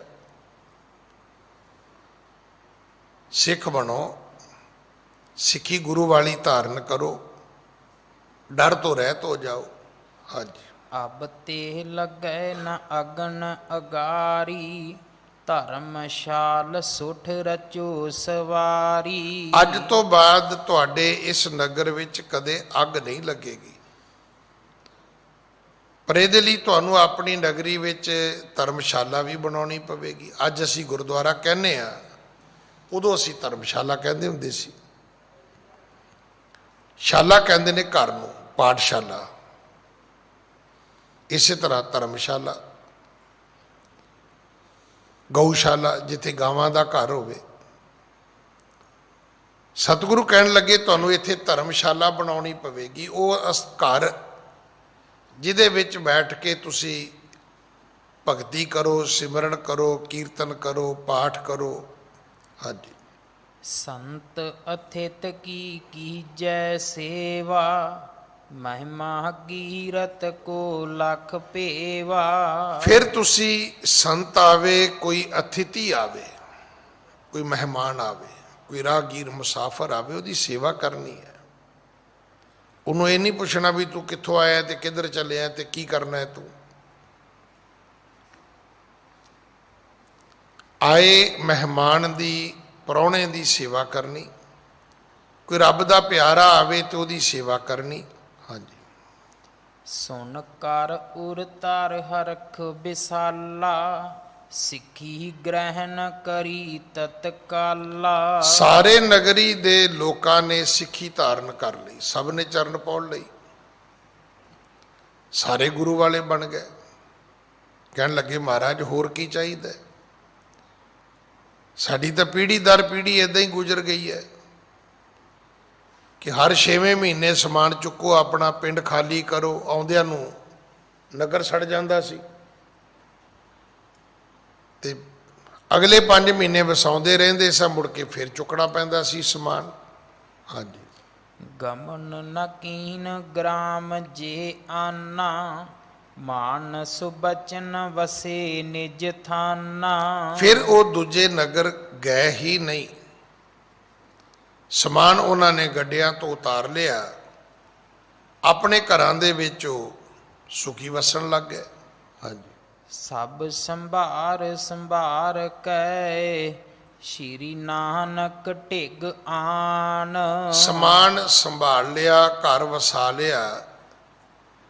ਹੁਣ ਉਹ ਸਤਿਗੁਰੂ ਜੀ ਦੀ ਸ਼ਰਨ ਵਿੱਚ ਆ ਕੇ ਬੈਠਦੇ ਨੇ, ਗੁਰੂ ਜੀ ਦੇ ਆ ਕੇ ਉਹ ਚਰਨ ਪਰਸਦੇ ਨੇ। ਰਾਖੀ ਡਰ ਕਰ ਅਗਨ ਤੇ, ਉਰ ਸੰਦੇਹ ਕੋ ਮਾਨ। ਉਹਨਾਂ ਦੇ ਅੰਦਰ ਅਜੇ ਵੀ ਡਰ ਹੈ ਕਿ ਕਿਤੇ ਫਿਰ ਨਾ ਅੱਗ ਲੱਗ ਜਾਏ।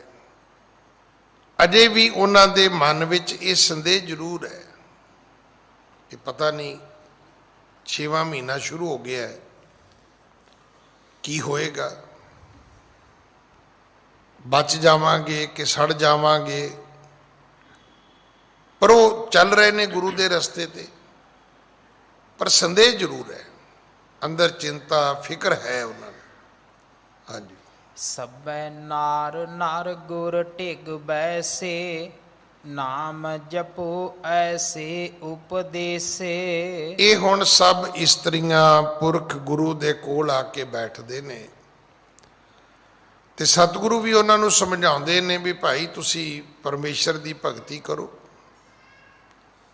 ਰਾਮ ਜਪੋ ਜੀ ਐਸੇ ਐਸੇ, ਧਰੂ ਪ੍ਰਹਿਲਾਦ ਜਪਿਓ ਹਰ ਜੈਸੇ।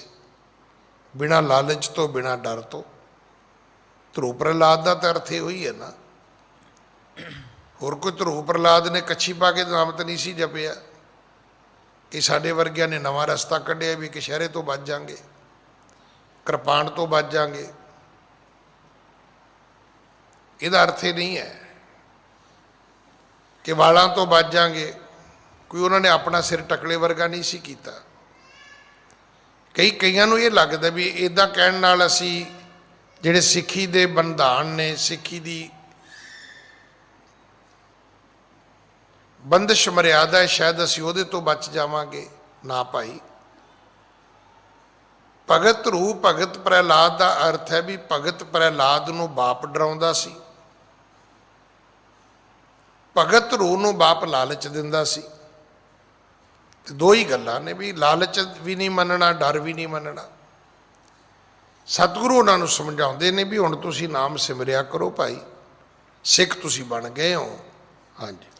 ਧਾਰ ਅਗਨ ਡਰ ਤਜ ਨਿਜ ਸਦਮਾ, ਹੋਹੈ ਨਿਕਟ ਸ਼੍ਰੀ ਗੁਰ ਪਦ ਪਦਮਾ। ਜਿਵੇਂ ਜਿਵੇਂ ਉਹ ਮਹੀਨਾ ਚੜ੍ਹਿਆ, ਬੀਤਣਾ ਸ਼ੁਰੂ ਹੋਇਆ, ਇਹ ਡਰੇ ਹੋਏ ਨੇ, ਕਿਉਂਕਿ ਪਿਤਾ ਪਤਾਮੇ ਦੇ ਵੇਲੇ ਤੋਂ ਇਹ ਸਾਰਾ ਕੁਝ ਚੱਲਦਾ ਹੁੰਦਾ ਸੀ। ਹੋ ਸਕਦਾ ਇਹੋ ਜਿਹੀ ਐਕਸਰਸਾਈਜ਼ ਕਦੇ ਪਹਿਲਾਂ ਵੀ ਹੋਈ ਹੋਵੇ, ਕਿਸੇ ਮੇਰੇ ਵਰਗੇ ਨੇ ਉੱਦਾਂ ਹੀ ਕਹਿ ਦਿੱਤਾ ਹੋਵੇ ਵੀ ਕੋਈ ਨਹੀਂ ਜੀ ਮੈਂ ਵੇਖ ਲੂੰਗਾ।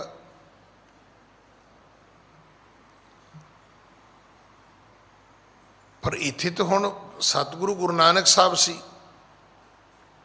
ਇਸੇ ਕਰਕੇ ਸਤਿਗੁਰੂ ਸਾਨੂੰ ਬਾਰ-ਬਾਰ ਸਮਝਾਉਂਦੇ ਨੇ ਕਿ ਸੋ ਗੁਰ ਕਰੋ ਜੇ ਬਹੁਰ ਨਾ ਕਰਨਾ। ਗੁਰੂ ਸੋਚ ਸਮਝ ਕੇ ਕਰਿਓ ਜੇ, ਕਿਉਂਕਿ ਅੱਜ ਕੱਲ੍ਹ ਇੱਦਾਂ ਦੇ ਵੀ ਸਮਾਂ ਹੈ ਨਾ। ਉਹ ਇੱਕ ਵਿਦਵਾਨ ਕਥਾ ਸੁਣਾਉਂਦੇ ਹੁੰਦੇ ਨੇ ਕਿ ਕੋਈ ਬਾਬਾ ਜੀ ਚਿੱਟੇ ਕੱਪੜੇ, ਚਿੱਟੀ ਪੱਗ, ਚਿੱਟੀ ਦਾੜੀ, ਬੜਾ ਸੋਹਣਾ ਗੁਰਮੁਖੀ ਸਰੂਪ, ਉਹ ਤੁਰੇ ਜਾਂਦੇ ਨੇ ਤੇ ਇੱਕ ਮਾਤਾ ਨੇ ਆ ਕੇ ਤੇ ਪੈਰਾਂ ਤੇ ਸਿਰ ਰੱਖ ਦਿੱਤਾ। ਕਹਿਣ ਲੱਗੀ ਜੀ ਮੈਂ ਤੁਹਾਨੂੰ ਗੁਰੂ ਧਾਰਨ ਕਰਨਾ ਹੈ। ਹੁਣ ਉਸ ਗੁਰਮੁਖ ਬਜ਼ੁਰਗ ਨੇ ਪੁੱਛਿਆ ਵੀ ਬੀਬਾ ਕੀ ਤੂੰ ਗੁਰੂ ਅੱਜ ਤੱਕ ਧਾਰਨ ਨਹੀਂ ਕੀਤਾ, ਤੂੰ ਨਗੁਰੀ ਤੁਰੀ ਫਿਰਦੀ ਹੈ? ਕਹਿਣ ਲੱਗੀ ਨਹੀਂ ਬਾਬਾ ਜੀ, ਅਸੀਂ ਜਦੋਂ ਛੋਟੇ ਛੋਟੇ ਸੀ ਉਦੋਂ ਸਾਡੇ ਮਾਪਿਓ ਨੇ ਸਾਨੂੰ ਗੁਰੂ ਧਾਰਨ ਕਰਾਇਆ ਸੀ। ਕਹਿੰਦੇ ਫਿਰ ਕੀ ਹੋਇਆ? ਕਹਿੰਦੇ ਉਹ ਮਰ ਗਿਆ। ਕਹਿੰਦੇ ਫਿਰ ਗੁਰੂ ਧਾਰਨ ਨਹੀਂ ਕੀਤਾ? ਕਹਿੰਦੇ ਨਹੀਂ ਬਾਬਾ ਜੀ ਕੀਤਾ ਸੀ। ਫਿਰ ਜਦੋਂ ਸਾਡਾ ਵਿਆਹ ਹੋਇਆ ਅਸੀਂ ਦੋਵਾਂ ਜੀਆਂ ਨੇ ਗੁਰੂ ਧਾਰਨ ਕੀਤਾ। ਕਹਿੰਦੇ ਫਿਰ ਉਹਨੂੰ ਕੀ ਹੋਇਆ? ਕਹਿੰਦੇ ਉਹ ਵੀ ਮਰ ਗਿਆ। ਤੋ ਬਾਬਾ ਕਹਿਣ ਲੱਗਾ ਬੀਬੀ ਮੇਰੀ ਵਾਰੀ ਤਾਂ ਨਹੀਂ ਅਜੇ ਆਈ, ਵੀ ਤੇਰਾ ਤੇ ਕੰਮ ਹੀ ਹੈ ਵੀ ਜਿਹਨੂੰ ਤੂੰ ਗੁਰੂ ਧਾਰਨ ਕਰਦੀ ਉਹ ਮਰ ਜਾਂਦਾ, ਵੀ ਮੇਰੀ ਵਾਰੀ ਨਹੀਂ ਆਈ ਅਜੇ ਬੀਬੀ, ਇਸ ਕਰਕੇ ਤੂੰ ਮੈਨੂੰ ਮਾਫ ਕਰ। ਅਸੀਂ ਦੇਹ ਧਾਰੀਆਂ ਦੇ ਮਗਰ ਭੱਜੇ ਫਿਰਦੇ, ਇੱਕ ਮਰ ਜਾਂਦਾ ਮੁੜ ਕੇ ਦੂਜਾ ਲੱਭਦੇ ਫਿਰਦੇ ਆ। ਤੁਸੀਂ ਹੈਰਾਨ ਹੋਵੋਗੇ ਗੁਰੂ ਨਾਨਕ ਸਾਹਿਬ ਨੇ ਸਾਨੂੰ ਆਪਣੇ ਨਾਲ ਨਹੀਂ ਸੀ ਜੋੜਿਆ, ਸਾਨੂੰ ਸ਼ਬਦ ਗੁਰੂ ਦਿੱਤਾ ਸੀ, ਸਾਨੂੰ ਬਾਣੀ ਗੁਰੂ ਨਾਲ ਜੋੜਿਆ ਸੀ। ਗੁਰੂ ਨਾਨਕ ਸਾਹਿਬ ਦੇ ਸਮੇਂ ਇਹ ਸਿਧਾਂਤ ਪ੍ਰਗਟ ਹੋ ਗਿਆ ਸੀ। ਸਿੱਧ ਜੋਗੀਆਂ ਨੇ ਪੁੱਛਿਆ ਕਿ ਗੁਰੂ ਨਾਨਕ ਇਹ ਦੱਸ ਗੁਰੂ ਕੌਣ ਹੈ? ਕਹਿਣ ਲੱਗੇ ਸ਼ਬਦ। ਸਿੱਖ ਕੌਣ ਹੈ? ਕਹਿਣ ਲੱਗੇ ਸੁਰਤ।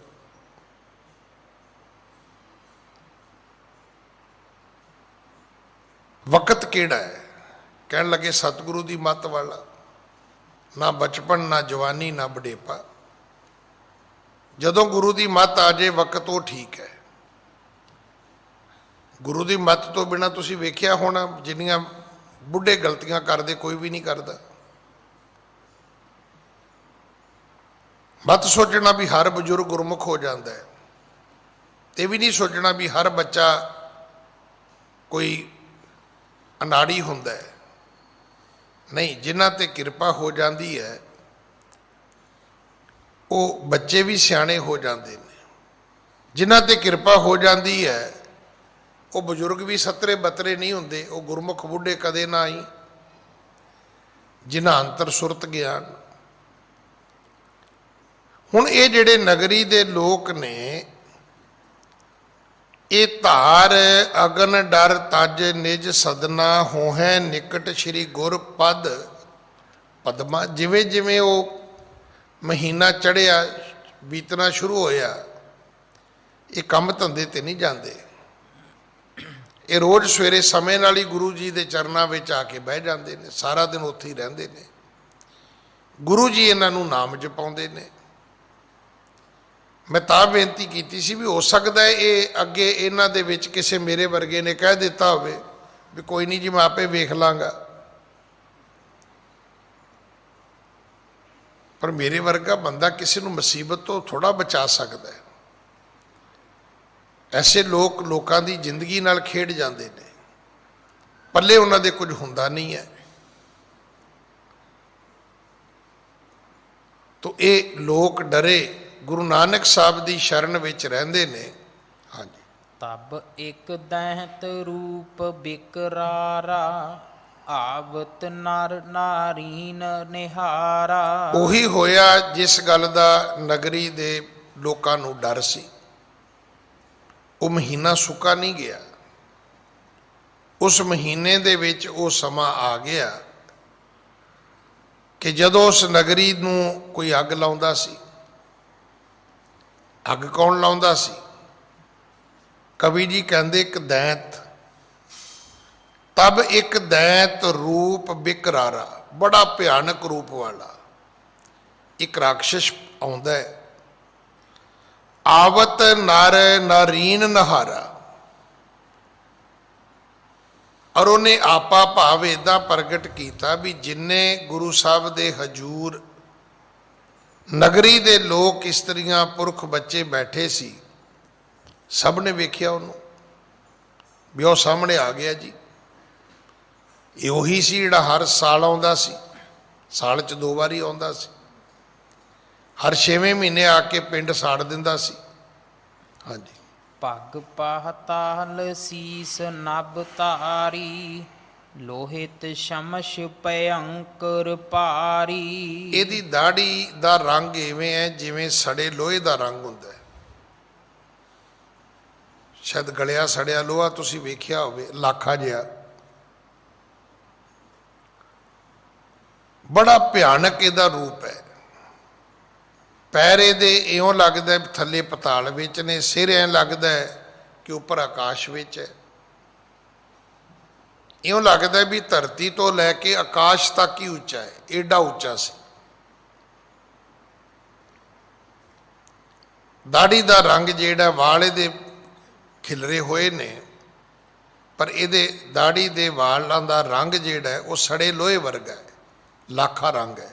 ਹਾਂਜੀ, ਨਰ ਤਬ ਬੈਸੇ ਰਾਖ ਸ਼ਹਿਰੇ ਅਗਨ ਨੈਣ ਕੀਏ ਕ੍ਰੋਧ ਕਨੇਰੇ। ਜਦੋਂ ਉਸ ਰਾਖਸ਼ ਨੇ ਪਿੰਡ ਦੇ ਲੋਕ ਬੈਠੇ ਵੇਖੇ, ਅੱਖਾਂ ਕਰ ਲੀਆਂ ਉਹਨੇ ਅਰਤੀਆਂ, ਲਾਲ ਲਾਲ ਅੱਖਾਂ ਕਰਕੇ ਕ੍ਰੋਧਿਤ ਹੋ ਗਿਆ ਵੀ ਤੁਸੀਂ ਮੇਰੇ ਤੋਂ ਡਰਦੇ ਨਹੀਂ। ਹੋ ਸਕਦਾ ਇਹਨਾਂ ਦੇ ਕਿਸੇ ਵੱਡ ਵਡੇਰੇ ਨੇ ਸਮਝੌਤਾ ਕੀਤਾ ਹੋਵੇ, ਇਹ ਰਾਖਸ਼ ਆ ਕੇ ਪਿੰਡ ਉਜਾੜਦਾ ਹੋਵੇ ਤਾਂ ਕਹਿੰਦੇ ਹੁਣ ਵੀ ਤੂੰ ਭਾਈ ਸਾਲ 'ਚ 2 ਮਹੀਨੇ ਤੂੰ ਆ ਜਾਇਆ ਕਰ, 10 ਮਹੀਨੇ ਅਸੀਂ ਆ ਜਾਇਆ ਕਰਾਂਗੇ। ਤੇ ਐਤਕਾਂ ਜਦੋਂ ਉਹਨੇ ਸਾਰੇ ਪਿੰਡ ਦੇ ਲੋਕ ਉੱਥੇ ਬੈਠੇ ਵੇਖੇ ਤੇ ਉਹ ਤਾਂ ਗਰਮ ਹੋ ਗਿਆ, ਕ੍ਰੋਧਿਤ ਹੋ ਗਿਆ। ਹੈ ਹੀ ਉਹ ਦੈਂਤ ਸੀ, ਰਾਖਸ਼ ਸੀ ਉਹ ਆਪਣੇ ਰਾਖਸ਼ਪਣੇ ਤੇ ਉਤਰ ਆਇਆ। ਹਾਂਜੀ, ਡਰ ਮਮ ਤਿਆਗ ਰਹੇ ਇਹ ਥਾਈ ਤਜੋ ਨ ਅਬ ਇਨ ਲਿਹੋ ਚਬਾਈ। ਕਹਿਣ ਲੱਗਾ ਵੀ ਤੁਹਾਨੂੰ ਮੇਰਾ ਡਰ ਮੁੱਕ ਗਿਆ, ਹੁਣ ਤੁਹਾਡੇ ਵਿੱਚ ਮੇਰਾ ਕੋਈ ਡਰ ਨਹੀਂ ਰਿਹਾ। ਤਾਂ ਇਹ ਯਾਦ ਰੱਖਿਓ ਵੀ ਮੈਂ ਹੁਣ ਕੱਲੀ ਪਿੰਡ ਨੂੰ ਅੱਗ ਨਹੀਂ ਲਾਉਣੀ, ਮੈਂ ਤੁਹਾਨੂੰ ਵੀ ਖਾ ਜਾਣਾ, ਸਭ ਨੂੰ ਚੁੱਕ ਚੁੱਕ ਕੇ ਮੂੰਹ 'ਚ ਪਾਵਾਂਗਾ ਤੇ ਵੱਡੇ ਵੱਡੇ ਦੰਦਾਂ ਦੇ ਵਿੱਚ ਚਬਾ ਦਿਆਂਗਾ ਤੁਹਾਨੂੰ। ਭਾਵ ਤੁਹਾਡਾ ਮੈਂ ਕੋਈ ਜੀ ਜਿਉਂਦਾ ਨਹੀਂ ਛੱਡਾਂਗਾ, ਸਭ ਮਾਰ ਦਿਆਂਗਾ। ਹਾਂਜੀ। ਦਾਰੁਨ ਦੀਰਘ ਦਾਂਤ ਖਲ ਓਸ਼ਟ ਚਾਟਤ ਜੀਹੀ। ਇਹਦੇ ਬੜੇ ਡਰਾਉਣੇ ਲੰਬੇ ਦੰਦ ਨੇ ਤੇ ਆਪਣੀ ਜਿਹੜੀ ਇਹਦੀ ਚਮੜੀ ਹੈ, ਸਰੀਰ ਹੈ, ਜ਼ੁਬਾਨ ਹੀ ਏਡੀ ਵੱਡੀ ਹੈ। ਆਪਣੇ ਸਰੀਰ ਦੀ ਚਮੜੀ ਨੂੰ ਆਪਣੀ ਜ਼ੁਬਾਨ ਨਾਲ ਹੀ ਚੱਟੀ ਜਾਂਦਾ ਹੈ। ਆਪਣੇ ਮੂੰਹ ਦੀ ਜ਼ੁਬਾਨ ਇੰਨੀ ਲੰਬੀ ਕਰ ਲੈਂਦਾ ਹੈ ਕਿ ਆਪਣਾ ਹੀ ਮੂੰਹ ਤੇ ਆਪਣੇ ਸਰੀਰ ਨੂੰ ਇਹ ਚੱਟਦਾ ਹੈ। ਹੁਣ ਇਹ ਇੱਕ ਬਾਡੀ ਲੈਂਗੁਏਜ ਹੈ। ਤੁਸੀਂ ਵੇਖਿਆ ਹੋਣਾ ਜਿਹੜੀ ਟੀਵੀ ਤੇ ਐਡ ਆਉਂਦੀ ਹੈ ਵੀ ਜੇ ਇਹ ਸਾਬਤ ਕਰਨਾ ਹੋਵੇ ਕਿ ਬੰਦੇ ਦਾ, ਬੱਚੇ ਦਾ ਕਿਸੇ ਚੀਜ਼ ਨੂੰ ਖਾਣ ਨੂੰ ਜੀ ਕਰਦਾ ਹੈ ਤੇ ਉਹਦਾ ਤਰੀਕਾ ਇਹੀ ਵਿਖਾਉਂਦੇ ਨੇ ਵੀ ਉਹ ਜ਼ੁਬਾਨ ਆਪਣੇ ਬੁੱਲ੍ਹਾਂ ਤੇ ਫੇਰਨੀ ਸ਼ੁਰੂ ਕਰ ਦਿੰਦਾ ਹੈ। ਇਹਦਾ ਅਰਥ ਹੁੰਦਾ ਵੀ ਉਹ ਚਾਹੁੰਦਾ ਵੀ ਇਹ ਮੈਨੂੰ ਦੇ ਦਿਓ ਜੀ, ਮੈਂ ਖਾਣੀ ਹੈ ਜੀ। ਇਹ ਵੀ ਆਪਣੇ ਸਰੀਰ ਦੇ ਉੱਤੇ ਉਹ ਜ਼ੁਬਾਨ ਫੇਰ ਕੇ ਇਹ ਡਰਾਉਂਦਾ ਹੈ ਵੀ ਛੱਡਾਂਗਾ ਨਹੀਂ, ਸਭ ਖਾ ਜਾਵਾਂਗਾ ਮੈਂ। ਹਾਂਜੀ। ਹਾਥ ਬਿਖੈ ਜਬ ਲਤੀ ਅਗਨ ਨਾਰ ਦੁਖ ਦਾਨੀ ਦੀਹੀ। ਹਾਥ ਬਿਖੈ ਜਵਲਤੀ ਅਗਨ, ਇਹ ਆਇਆ ਪੂਰੀ ਤਿਆਰੀ ਕਰਕੇ ਹੈ। ਕਹਿੰਦੇ ਇਹਦੇ ਹੱਥਾਂ ਦੇ ਵਿੱਚ ਅੱਗ ਦੀਆਂ ਮਸਾਲਾਂ ਫੜੀਆਂ ਹੋਈਆਂ ਨੇ। ਇਹਨੇ ਆਪਣੇ ਹੱਥਾਂ ਦੇ ਵਿੱਚ ਬਲਦੀ ਅੱਗ ਦੀ ਮਸਾਲ ਫੜੀ ਹੋਈ ਹੈ।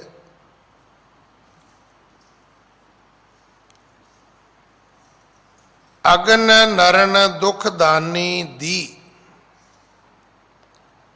ਜਿਹੜੀ ਜੀਵਾਂ ਨੂੰ ਦੁੱਖ ਦੇਵੇ ਇਸ ਕਦਰ। ਉਹ ਹੱਥ ਵਿੱਚ ਫੜੀ ਮਸਾਲ ਇਹ ਕਹਿੰਦੀ ਵੀ ਇਹ ਤਾਂ ਅੱਗ ਲਾ ਕੇ ਛੱਡੇਗਾ। ਉਹ ਜਗ ਦੀ ਮਸਾਲ ਘਰੋਂ ਲੈ ਕੇ ਆਇਆ, ਬਲਦੀ ਮਸਾਲ। ਜ਼ਬਾਨ ਉਹਨੇ ਆਪਣੀ ਮੂੰਹ ਤੋਂ ਬਾਹਰ ਫੇਰਨੀ ਸ਼ੁਰੂ ਕਰਤੀ ਆਪਣੀ ਚਮੜੀ ਦੇ ਉੱਤੇ ਕਿ ਮੈਂ ਤੁਹਾਨੂੰ ਖਾ ਜਾਵਾਂਗਾ। ਦੰਦ ਉਹਦੇ ਪਹਿਲਾਂ ਹੀ ਲੰਬੇ ਲੰਬੇ ਡਰਾਉਣੇ ਸੀ। ਕੁਝ ਉਹਨੇ ਬੋਲ ਕੇ ਵੀ ਕਹਿਣਾ ਸ਼ੁਰੂ ਕਰ ਦਿੱਤਾ। ਹਾਂਜੀ। ਡਰੇ ਲੋਕ ਜਾਨੀ ਮ੍ਰਿਤ ਆਈ ਪੀਤ ਭਏ ਮੁਖ ਥੂਕ ਸੁਕਾਈ। ਲੋਕ ਡਰ ਗਏ ਕਿ ਹੁਣ ਮੌਤ ਜਿਹੜੀ ਹੈ ਉਹ ਪੱਕੀ ਹੈ, ਆ ਗਿਆ, ਮੁੜੇਗਾ ਤੇ ਹੈ ਨਹੀਂ। ਕਵੀ ਜੀ ਕਹਿੰਦੇ ਨੇ ਉਹਨਾਂ ਦੇ ਚਿਹਰੇ ਦਾ ਰੰਗ ਪੀਲਾ ਹੋ ਗਿਆ ਤੇ ਇਉਂ ਮਾਨੋ ਕਿ ਮੂੰਹ ਦੇ ਅੰਦਰੋਂ ਪਾਣੀ ਮੁੱਕ ਗਿਆ, ਥੁੱਕ ਮੁੱਕ ਗਈ, ਖੁਸ਼ਕ ਹੋ ਗਿਆ। ਕਦੇ ਵੀ ਤੁਸੀਂ ਵੇਖਿਓ ਜਦੋਂ ਮਨੁੱਖ ਪੈ ਪੀਤ ਹੋਵੇ ਨਾ ਤੇ ਸਭ ਤੋਂ ਪਹਿਲਾਂ ਉਹਦੇ ਮੂੰਹ ਦਾ ਪਾਣੀ ਮੁੱਕਦਾ। ਆਪਾਂ ਅਗਰ ਕੀ ਕਹਿੰਦਾ ਬੰਦਾ, ਕਹਿੰਦਾ ਮੇਰਾ ਮੂੰਹ ਸੁੱਕ ਰਿਹਾ, ਮੈਨੂੰ ਪਾਣੀ ਦਿਓ, ਨਹੀਂ ਤੇ ਕਦੇ ਮੂੰਹ ਸੁੱਕਦਾ ਹੀ ਨਹੀਂ। ਮੇਰੇ ਇੱਕ ਮਿੱਤਰ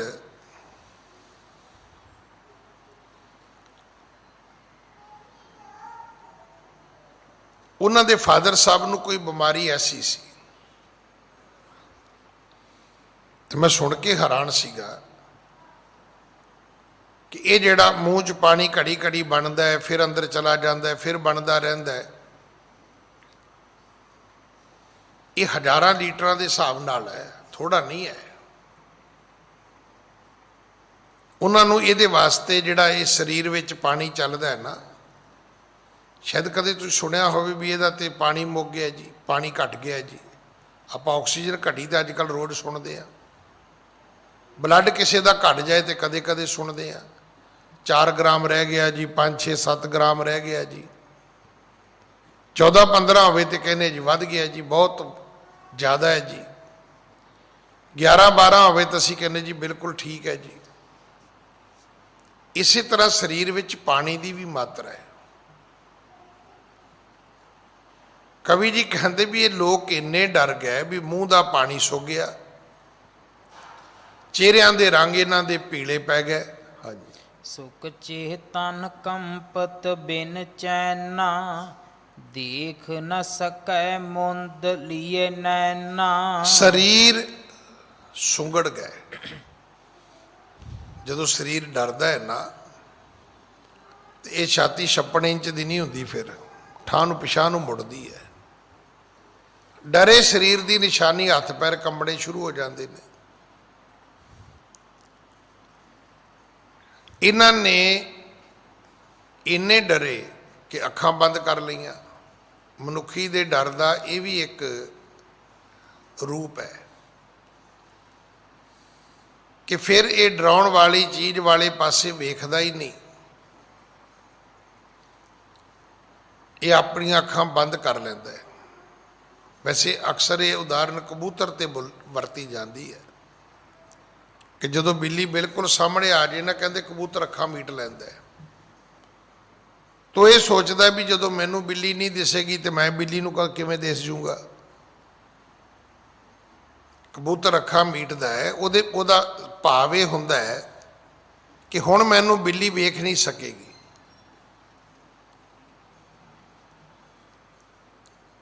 ਕਿਉਂਕਿ ਮੈਂ ਉਸ ਨੂੰ ਨਹੀਂ ਵੇਖ ਰਿਹਾ ਤਾਂ ਉਹ ਮੈਨੂੰ ਕਿਵੇਂ ਵੇਖ ਲੇਗੀ। ਪਰ ਹੁੰਦਾ ਕੀ ਹੈ, ਫਿਰ ਬਿੱਲੀ ਦਾ ਕੰਮ ਹੋਰ ਸੌਖਾ ਹੋ ਜਾਂਦਾ ਹੈ। ਉਹ ਫਿਰ ਚੁੱਪ ਕਰਕੇ ਆ ਕੇ ਕਬੂਤਰ ਨੂੰ ਚਪਟ ਲੈਂਦੀ ਹੈ। ਹਾਂਜੀ।